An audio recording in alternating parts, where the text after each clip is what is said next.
ladies and gentlemen, I would like to welcome you to WeLoveMetal.com. I have the honor of speaking with Gruesome frontman and Exhumed, Matt Harvey. So excited to have you here, Matt. Welcome to WeLoveMetal.com. Right on, man. Thank you for having me. And don't throw that honored word around so lightly. Come on, man.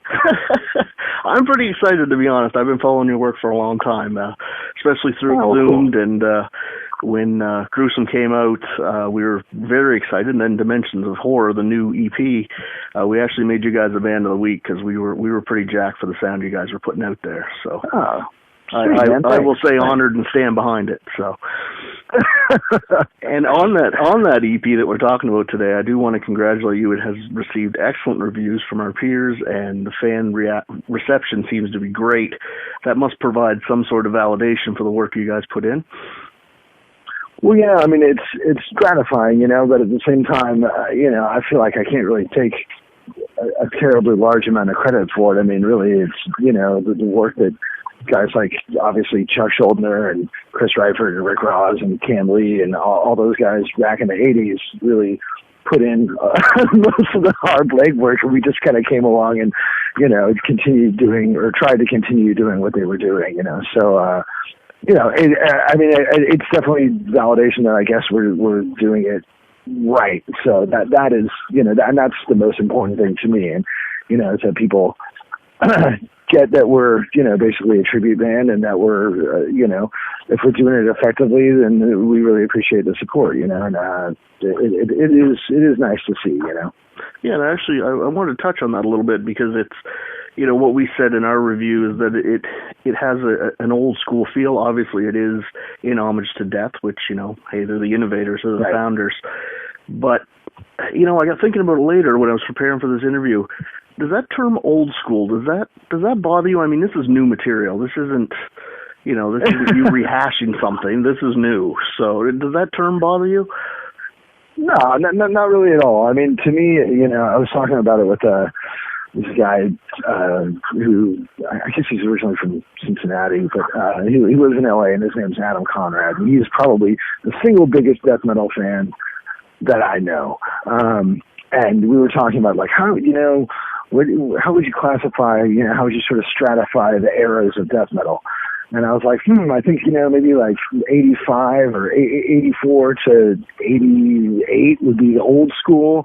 And then 89 to 94 would be like the classic era. And then after that is just sort of like the die-off, the Great Recession, I think I called it. So, I mean, to me, there's nothing wrong with the term old school. We're not trying to reinvent the wheel, and we are deliberately hearkening back, and using a lot of very contrived callbacks to that era. So, I mean, it doesn't bother me in the slightest, I mean, if somebody called it like watered down and weak or whatever, that would bother me, but old school is fine, And people, I mean, just like me, I'm a, record collector and a comic book collector and a fucking nerd. I like to categorize things and put things in boxes, and, it just helps me kind of, I don't know, it just helps me, it's a shorthand for just sort of understanding and putting things in context. And, old school death metal is as good as anything, And you actually, that's a perfect segue into my next question, because I'm not a musician. None of us are on the site, and we don't claim to be. So, we don't have that intimate knowledge. But is achieving that sound, that we'll say old school, since it doesn't bother you, that old school sound, is that something you're purposely writing to, or is it production techniques? Like, how are you achieving something that happened many years ago? Well, it's both. I mean, I think the thing is that, with this project, there's a lot of attention to detail, because it really is all about the callbacks. I mean, I was talking with another buddy of mine, the original Exhumed drummer, and he's like, yeah, you guys are kind of like, I was watching The Force Awakens. I thought about Gruesome, because it's kind of the same thing, where you're constructing this thing that plays on people's nostalgia, but it's ostensibly new, and you're putting in these deliberate callbacks to the thing that, to the original product or whatever. And I was like, yeah, I could see that, we definitely, I looked at Scream Bloody Gore very specifically for Dimensions of Horror, and kind of what what the songs were like, and kind of the ratio of like mid-tempo to fast and slower, and et cetera, and the lyrical content, and they've got mutilation, we've got amputation, just like on the last album. They've got leprosy, we've got gangrene. And there's the song Seven Doors, which is kind of like our Torn to Pieces or whatever, and really trying to frame it in a way that is still novel and interesting, but also filling it with references where we're kind of like, we're giving a big wink to the listener, like, hey, you know where this is from, and we know where this is from, and that's kind of like the fun of it, and that's why the kind of reaction to the band in general has really surprised me, because I mean, it's the most derivative band, possible. I mean, and I think it's actually more derivative than even like the county medical examiners, because at least they had a shtick of like, oh, we're doctors and this and that, and like, our logo is different and stuff. But we're just like, nope, same kind of logo. We made sure to use the same font with the quotation marks that Screaming Bloody Gore was in.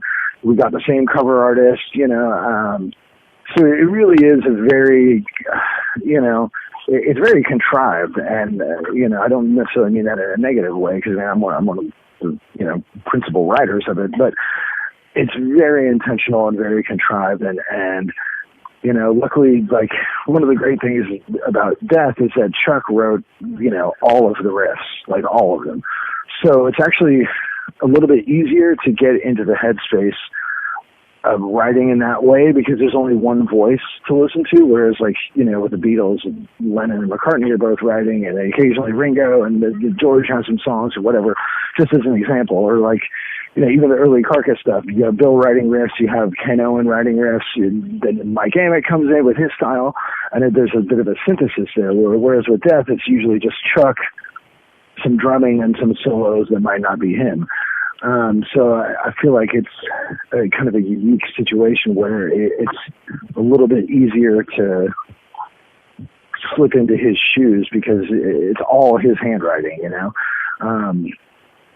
but yeah, it's absolutely 100% intentional, and we try to make it known, because we don't want people to think that, we're like, we're trying to like pass Death's sound off as like, oh, look at this great sound we discovered. Look what we invented. Yeah, no, we haven't invented anything, and that's the fun of it, And this is people I hope know by now, but this is an all-star group. I mean, you've got Gus Rios, who absolutely slays on this album. I mean, his work, unbelievable. Daniel Gonzalez, Robert Mason.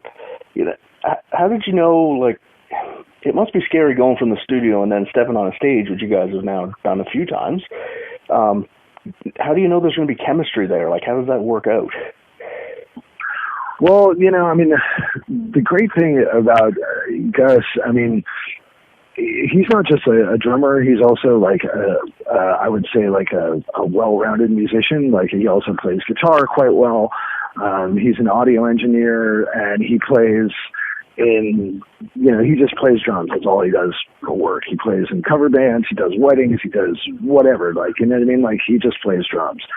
So he's very musical, whereas a lot of drummers, especially in metal, are so focused on like playing faster or playing more double bass or whatever, that they have less of a sort of overall musicality. And it's not a diss on drummers. I mean, it's just the nature of the playing demands like a lot of technical expertise, and that's very time consuming. Whereas Gus is also a songwriter and so on and so forth. So he's really fucking easy to play with, like really easy, I mean, it's just, we did the demo before I'd even like jammed in the same room as him, because he and Dan recorded it. And Dan is just, he's such a fucking tight, precise guitar player. He's got a great ear, and, Robin is very experienced. She's been playing in Torqueda and Castrator and tons of other bands. And, Gus really put the rest of the band together, so he deserves a lot of credit for that. And it is a case of we're able to just sort of, have a rehearsal and then go on stage. And, for me, I always feel better about after 4 or 5 shows in playing. Then I feel like really comfortable, but, it's still at a level of being, you know, absolutely presentable, even with minimal rehearsal, which is kind of what, it's one of the things that helps the band write really quickly, record really quickly, and be able to be flexible, is that we have that kind of like, I don't know, I guess it's a trust thing, you know, where I trust them and they trust me, and I send them the riffs, and, you know, the next thing I know, I'm like, wow, this sounds great. And, you know, it's also kind of nice playing this style of music because, you know, it's not as fast and aggressive as Exhumed, so it's actually like quite a bit easier to play. I mean, as Gruesome goes on, it gets more into like the human stuff. That will change, but it's, you know, it's a little bit easier to play just in general, you know, which is nice.